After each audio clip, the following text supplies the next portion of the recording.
با درود خدمت شما عزیز دلم. عزیزم در خدمت هستم با یک انرژی خوانی دیگه از سری انرژی خوانی‌های فلک کراش. موضوع این لحظه انرژی خوانی ما حرفای دل کراش شما هستش.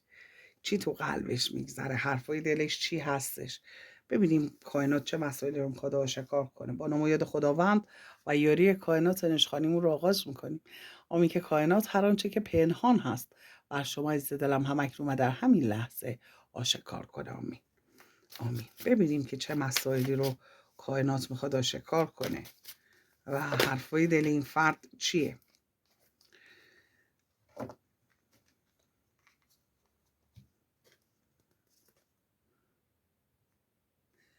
بله، چیزی که کائنات داره میگه در خصوص این فرد و در اون چه که در قلب این فرد هستش، میگه خیلی امپاته، یعنی خیلی احساساتی هستش و خیلی هم احساساتش رو سعی میکنه که نشون نده، ولی خب احساساتش بیرون میریزه و یعنی توی رفتار این فرد هم حتی اینکه احساساتی هستش، احساساتی عمل میکنه، احساساتی رفتار میکنه، مشخصه.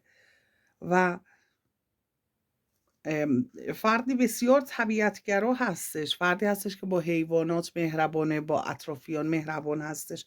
یعنی مهربان بودن این فرد رو شما حس می‌کنید. عاشق طبیعت هستش، طبیعت‌گرا هست. بنابراین در خصوص این فرد، طرف احساسیتون، اون چیزهایی که در دلش میگذره در خصوص رفتارش و اخلاقش، اینا کائنات داره این مسائل رو آشکار میکنه. یعنی که در واقع داره توضیح میده این فرد رو، اونچه که در قلبش میگذره نسبت به محیط اطرافش، نسبت به آدمای اطرافش، اینها هستش.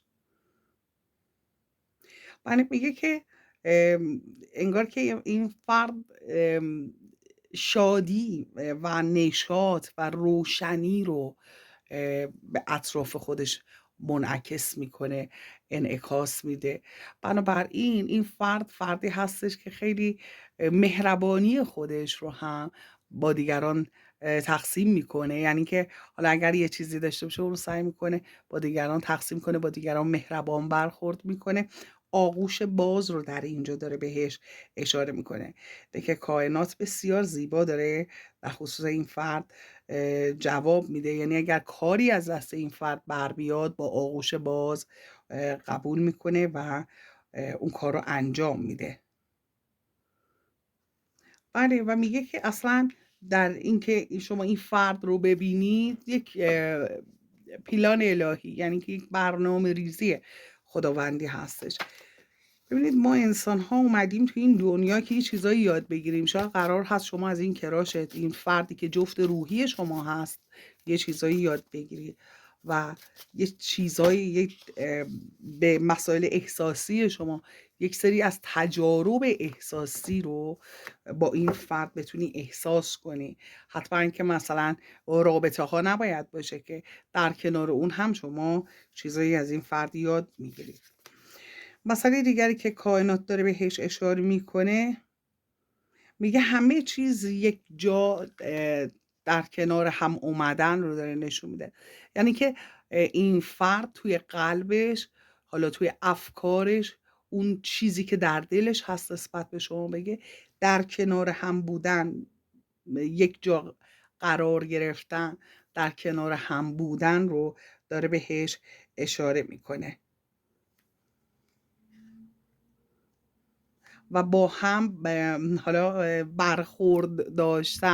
برخورد کردن با هم. ممکن هست یه جاهایی قهر به وجود بیاد، یه جاهایی آشتی به وجود بیاد. یعنی که یک مراوده احساسی رو داره بهش اشاره میکنه. نه اینکه بگیم همش میخواد شاد باشه، نه بگیم خدای که همش میخواد غم و اندوه و ناراحتی باشه. نه، میگه که حسهای مختلف رو در کنار هم حس کردن. یه موقع هستش انسان خدای نکرده از دنیا میره، ولی خب یک سری حسا رو هنوز حس نکرده، احساس نکرده. مثلا شاید بگیم شادی هست، خشم هست، این هست، اون هست.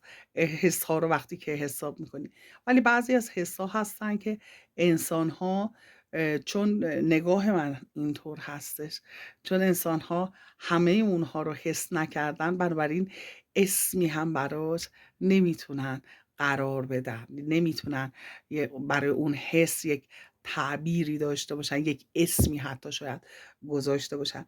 برای همین میگه وقتی شما با این فرد برخورد میکنی، با این فرد ارتباط میگیری، یه حسایی هست در درونش که اون حس رو شما تجربه میکنید.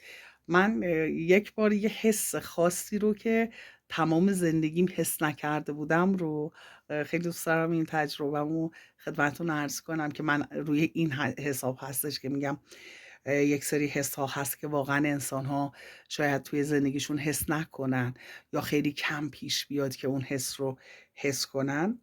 یک بار توی خونه داشتم کارمو انجام میدادم، یک صدای پیانو بسیار بسیار زیبایی شنیدم.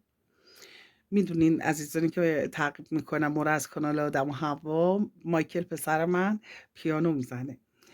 بعد رفتم به صدای این پیانو که چقدر قشنگه و مایکل احساس کردم که با خودم فکر کردم مایکل یه دونه آهنگ باز کرده داریم اونو دارم میشنوم من. بعد که رفتم جلو در اتاقش، درم نیمه باز بود، دیدم خودش داره میزنه. من اون لحظه یه حس بسیار بسیار ببخشید دارم بسیار بسیار متفاوتی رو حس کردم و اونجا بود که برای اولین بار خب من مایکل 18 سالشه، 18 سال خب من این بچه رو دارم. خدا به همتون سلامتی بده، عمر با عزت بده این بچم توی بین شماها. و این حس اولین بار بود که حس کرده بودم و حتی در زمان حالا گذشته این که فرزند داشته باشم توی زندگی خودم هرگز این حس رو تجربه نکردم.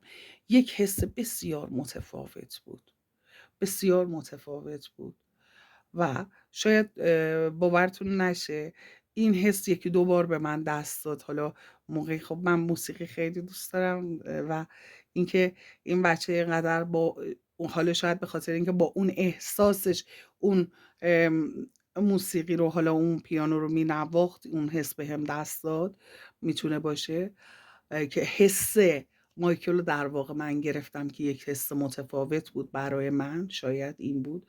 و یک بود دیگهش این بود که به عنوان مثلا یه مادر نگاه میکردم به موضوع که بچه من این اثر هنری بسیار زیبا رو داره مینوازه و از همه مهمتر این بود که اون آهنگ رو خودش ساخته بود، آهنگ خودش بود و خیلی برام جالب بود، یه حس بسیار متفاوتی. بنابراین توی زندگی ممکن هست ما حسهایی رو تجربه نکنیم یا یک حسایی رو تجربه بکنیم که همه انسان ها تجربه نمی کنن. توی این رابطه هم کائنات داره دقیقا، من فکر میکنم منظورش دقیقا به همین مسئله هستش که توی رابطه با این فرد شما حسهایی رو تجربه خواهید کرد که شاید توی زندگیتون هرگز تجربه نکردید. خواسته های شما رو داره بهش اشاره میکنه و اینکه بله، کعبه روح، یعنی که انسان به اون یک درجه ای از حالا خداشناسی رسیدن، به یک درجه ای از اینکه حالا این خیلی بحثش جالب هستش، انگار این کارت بسیار متفاوتی هستش. مثل اینکه شما با یک دیدگاه دیگه، با یک حالت روحی جدیدی آشنا میشید. حتی به خدا داره میگه شما رو نزدیکتر میکنه. به طور مثال شما یه موقعی هست احساس میکنی با کراشت فاصله داری، میای مدیتیشن میکنی و میای رو چاکراهات کار میکنی، چاکراهات رو پاکسازی میکنی، به خودشناسی بیشتری میرسی. در واقع مثل این که این فرد شما رو، یه محرکی هست برای اینکه شما خودت رو بیشتر بشناسی و این یک برنامه ریزی کائناتی هست، یک برنامه ریزی خدایی هستش، چیزی که در اینجا داره تو این کارت داره کائنات بهش اشاره میکنه.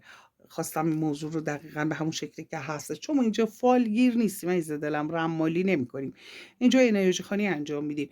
بنابراین چیزایی که حالا باز میشه توی موقع انرژی خوانی، حالا شهود شما عزیز دلم هست حتما.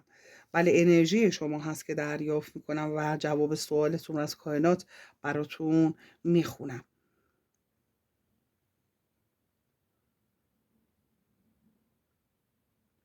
ولی میگه که قدرتتون رو جمع کنید و این فرد چیزی که میخواد، یعنی انگار که این فرد یک سری چیزایی توی قلبش هست، یه سری داده هایی هم برای شما داره و کائنات دقیقا داره اون داده ها رو برای شما باز میکنه.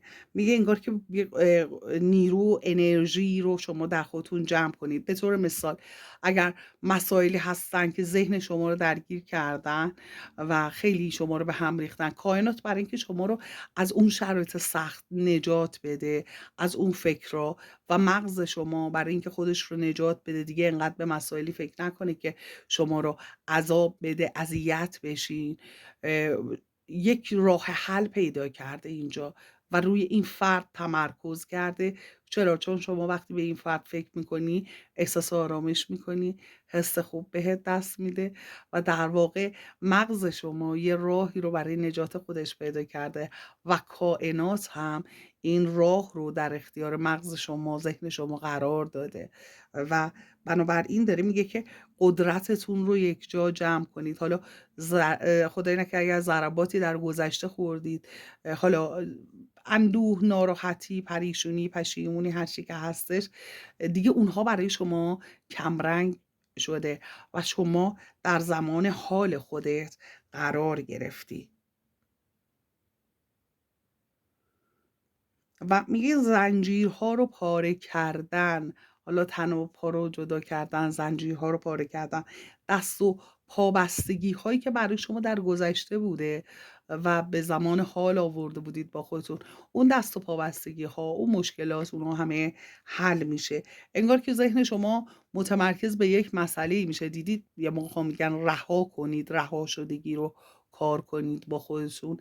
ذهنتون درگیر یک سری مسائلی میشه که اون رها شدگی به صورت اتومات انجام میشه. مثلا خدای نکرده شما یک تجربه تلخی از گذشته دارید، مالیه یا احساسی هست، خانوادگی، هر چیزی که هستش. شما وقتی ذهن درگیر این فرد شده، این کراشت شده، دیگه اون مسائل و مشکلات برای شما خیلی کمرنگ شده. نگاه می‌کنی می‌بینی بیشتر وقتت ذهن درگیر این فرد هست. بنابراین کائنات انگار که یه فرشته نجات برای شما فرستاده در اینجا. وقتی خوب نگاه میکنیم به موضوع، حالا ما میخواستیم بدونیم که توی دل این فرد چی میگذره و دیدگاه این فرد چیه، چی فکر میکنه با خودش، چه حسی داره. ولی کائنات اینجا اومده داره خیلی عمیق‌تر به شما داره جواب میده. کائنات داره به شما میگه که بیا اصلا اول بهت بگم که خودت چه حسی داری، این فرد برای چی توی زندگی تو اومده. بیا اصل قضیه رو با هم بررسی کنیم. حالا این شهود این لحظه هستش. نظرتون رو دوست دارم در مورد این مسئله بدونم. اگر واقعا اینطور هست لطفا کامنت کنید. بله و اینکه بله چطور برای خودتون مادری کنید. کائنات میگه که میخوام بهت یاد بدم با وجود این فرد که چطور برای خودت مادری کنی. شما اگر خودت رو قبلا ول کرده بودی، الان دیگه بیشتر به خودت میرسی. میگی یه موقع اگر اینجا برم این منو ببینه، یا مثلا میرم سر کار، بیشتر به خودت میرسی، بیشتر به رفتار خودت توجه داری، به حرکات خودت توجه داری، به صحبت کردن خودت توجه داری، به ظاهر خودت توجه داری. به طور مثال اگر شما با این فرد همکار هستید یا حالا یه جایی هستید که این روز هر روز این فرد شما رو میبینه، روی نگرشتون، بینشتون، حرکات خودتون یکم دقت بیشتر دارید و مرکز توجه خودتون شدید و برای خودتون یه جورایی میشه گفت دارید مادری میکنید، به خودتون دارید توجه میکنید. یکی از دلایلش هم کائنات داره میگه این هستش که این فرد توی زندگی شما اومده و خاص کائنات بوده که توی زندگی شما بیاد، به خاطر اینکه این کمبودها و این کم و کسری ها رو برطرف کنه.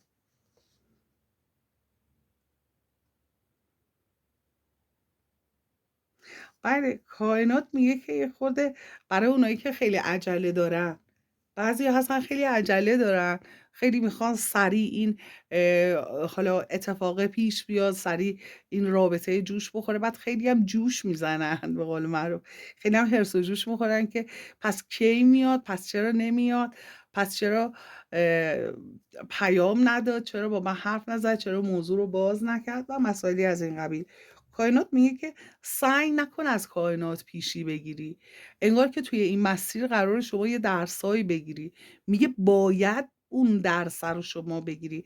به طور مثال خدای نکرده حالا نگاه کنیم اینجا مثلا 10 تا گره هستش، شما گره اول و دوم و سوم و چهارم رو باز کردی و یکی یکی یکی یکی مرحله به مرحله پاکسازی های روحت رو انجام دادی و شما ولی چون هنوز کامل اون هدف رو که هدف اصلی که کائنات خواسته شما دنبال کنید رو، چون اون رو هنوز انجام ندادید، به خاطر همین هست این موضوع کش پیدا میکنه.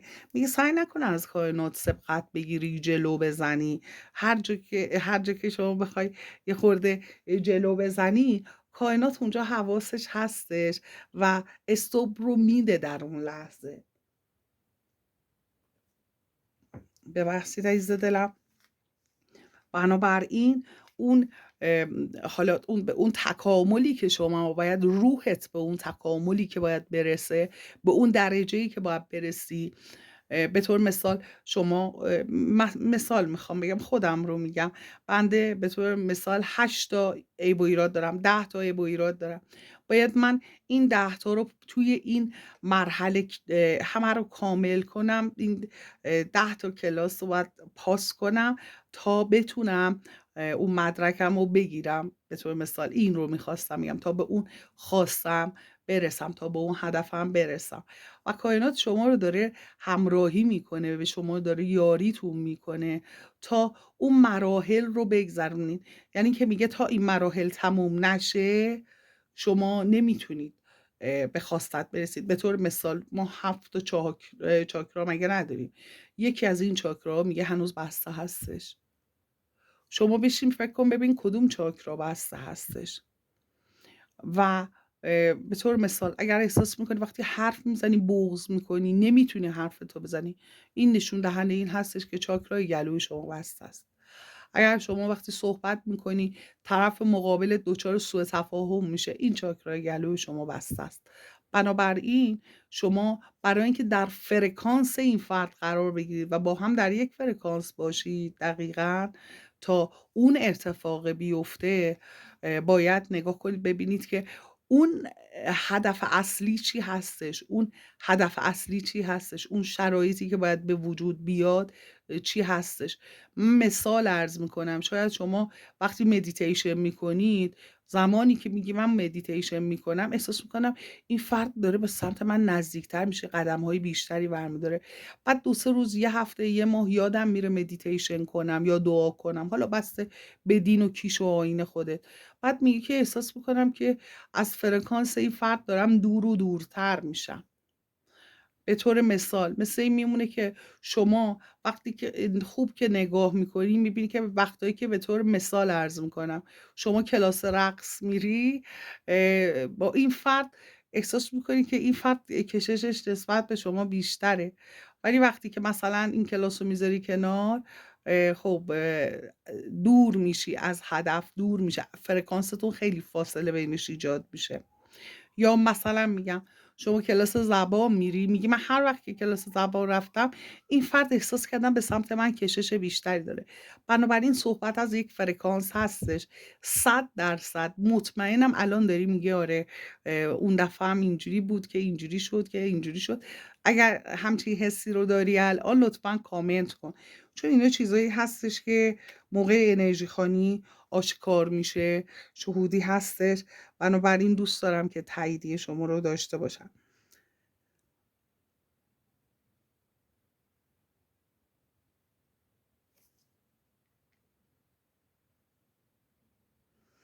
بله و میگه که خودت رو و اون حالا چیزایی که در قلبت هست، احساسی که در قلبت هستش، میگه که اون محدودیت ها رو از بین ببر و یکم احساسی تر با خودت مهربونتر رفتار کن. ببین چی میخوای، چی نیاز داری، خواستت چی هستش و به هدفت فکر کن. و حالا این که این فرد ذهن شما رو درگیر کرده دلیل نداره که شما به هدفت فکر نکنی. هدفت رو هم در نظر داشته باش و توجه کن. میگه به دریچه قلبت. بنابراین روی چاکرای قلبت هم نگاه کن، ببین اگر قرار هست رو چاکرای قلبت هم کار کنی، کار کن عزیز دلم.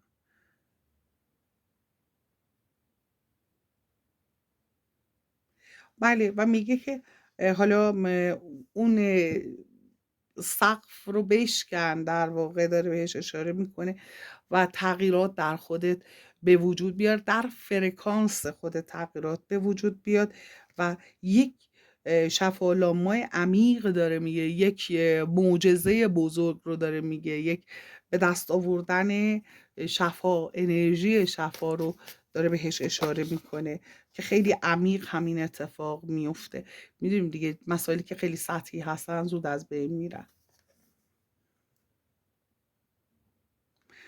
و اگر که شما به یه مسائلی ذهنی رسیدید، یه چیزایی توی ذهنتون گذشت، میگه که بهش بله بگین. یعنی که اگر دیدید یه چیزایی با قلبتون، با منطقتون جور در میاد، اون رو قبول کنید و خودتون رو تحت فشار قرار ندید که حالا مثلا لجبازی باشه یا نادیده گرفتن باشه و بعد فراموش کردن باشه به اون شکل. میگه جلو نرید، یعنی که با خودتون رو راست حرکت کنید.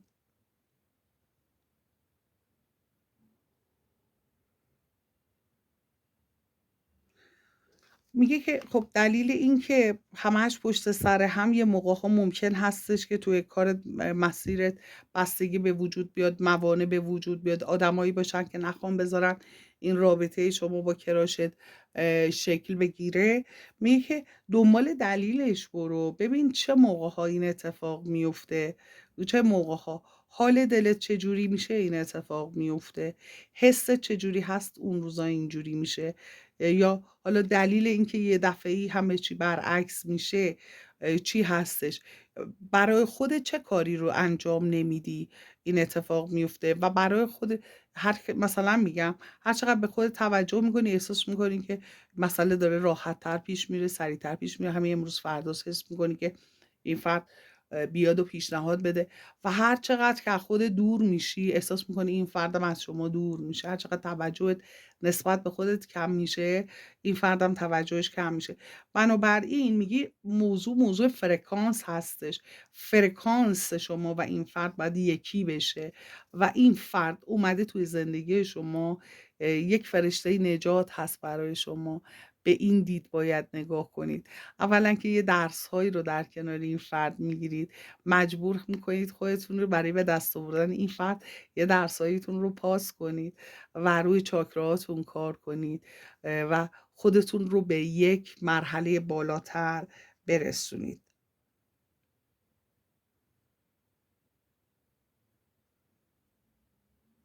ولی میگه به مسائلی که همش امروز و فردا کردی، هی انتظار کشیدی، یه حرکتهایی رو انجام ندادی، یه کارایی رو نکردی. به طور مثال عرض میکنم، از روزی که این فرد رو شما دیدی، از همون روز، شاید هم از قبل از اون روز یا چند وقت بعد از اون روز، یه کاری قرار بوده انجام بدی، هی اون کارا رو هم هی انداختی عقب. به طور مثال میخوام برم فلان سفر، هی این سفر رو تأخیر انداختی، یا فلان جا میخوام برم برای فلان کار، هی عقب انداختی. میخوام برم فلان دکتر، هی عقب انداختی. اینایی که تأخیر انداختی توش و هی امروز و فردا کردی، میبینی که چون تو فرکانس تأخیر هستی، تو فرکانس امرو فردا کردن هستی، اون مسئله احساسیت با کراشت هم هی امروز و فردا میشه. ببین عزیز دلم، من اینا رو از خودم نمیگم، اینا چیزهایی هستش که برای من باز میشه در این لحظه و برای شما دارم معنا میکنم طبق حس و احساس همین لحظه ای که وجود داره. بنابراین میگه اون چیزایی که تأخیر انداختی رو اونها رو درست کن تا در فرکانس درستت قرار بگیری، تا اتفاقای قشنگ زندگیت رخ بده، زودتر با این فرد هم بتونی ارتباط بگیری. آمی که کائنات هر آنچه که پنهان هست رو آشکار کنه. ببین یک کارت داد کائنات عزیز دل منم انتخاب نکردم، جلوی چشم خودت عزیز دلم بر زدم و کائنات کارتی رو که انتخاب کرد داد. چون شما تشریف نداری بندم کارت نمیکشم که انرژی های بندم تاثیرگذار نباشه. کارتی که کائنات داده 2 تا پرنده رو داره نشون میده و یک قلب رو. کارت عشق رو داده در اینجا و میگه در خصوص این فردی که عاشقش هستی و در خصوص عشق خبرهای خیلی خوبی، خبرهای زیبا، گوزل هابایلر، خبرهای زیبایی شما دریافت خواهی کرد. علوملو به معنای موفقیت آمیز، شدنی، جواب سنوچلارم که جوابهای موفقی، جوابهای خوبی دریافت خواهی کرد در خصوص مسئله احساسی و منتظر اون انتظار یک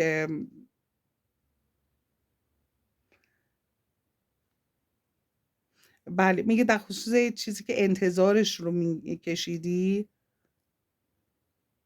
میگه که درست در خونه شما رو میزنه این شانس یا اون چیزی که میخواستی. انگار که یه چیزی، یه حسی داشتی، یه خواسته ای داشتی، این خواسته خودش با پای خودش میاد به سمت شما و یه حرکتی میشه، یه اتفاق خیلی جالب میفته و یک مسیج یا یک تلفن و یک دیدار خواهی داشت شما. Mucizeler بله معجزه‌لere inanın. به معجزه ها باور داشته باشید، اعتماد کنید، باور کنید معجزات رو میگه. بله و اگر این فرد خانم هستش بخواد 3 تا جمله بگه، اگر این فرد آقا هست بخواد 3 تا جمله بگه چی هستش؟ حالا بازم فرق نمیکنه خانم رابطه چی، اگر شما هستی چه اون فرد هست فرق نمیکنه، حرف دل خانم رابطه و آقای رابطه یا همون بهتر بگم کراش. آمین که کائنات هر آنچه که پنهان هست رو هم اکنون آشکار کنه. خانمه میگه که من تو رو اشتباه فهمیده بودم، حالا اگر سوء تفاهمی شده به خاطر اون میتونه باشه، یا اینکه اگر شما یه خورده اذیتش کردین میگه یعنی من فکر کردم تو خیلی بهتر از اینا باشی، داره تیکه میندازه. خانومه چون خانوم هست شما خودت بهتر باید متوجه بشی چی هست منظورش. و میگه اون روشنی قلب من و اینکه آرامش روح من تو هستی، یعنی به شما که فکر میکنه آرامش داره، راحته و میگه به تو حسادت میکنه. حالا چه شما خانوم باشی چه اون فرد خانوم باشه، چون اینجا خانه گروهی هستش یه همچین حسی رو داره میگه. حالا خانوم کسایی که خانوم هستن نگاه میکنید شما این 3 تا حس رو اگر دارید لطفا کامنت کنید. آقای رابطه میگه که میگه مشکلات اگر باشه با صحبت کردن میتونیم حل کنیم. حالا یک سری موانعی اگر وجود داره یا مشکلات، میگه اونها رو با صحبت کردن حل میکنیم. به من باید اعتماد کنی میگه.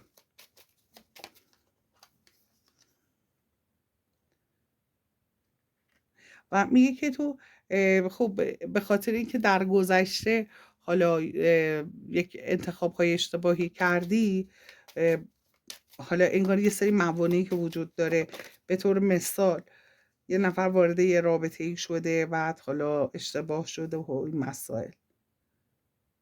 ولی میگه دل من رو میشکن، دل من رو نشکن.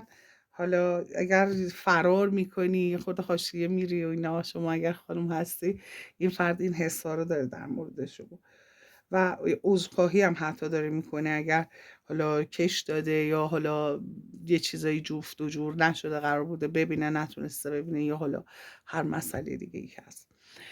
دوستت دارم عزیز دلم. این حالا انرژی خانی امروز کائنات به این شکل جواب دادش. دوست دارم نظرتو در مورد این انرژی خانی بدونم. در نور باشی و شب و روز بر شما عزیز دلم به خیر و خوشی باشه. لایک کن، سابسکرایب کن، از چنل خودت حمایت کن. فراموش نکن عزیز دلم، فراموش نکن که خیلی دوست دارم. در نور باشی.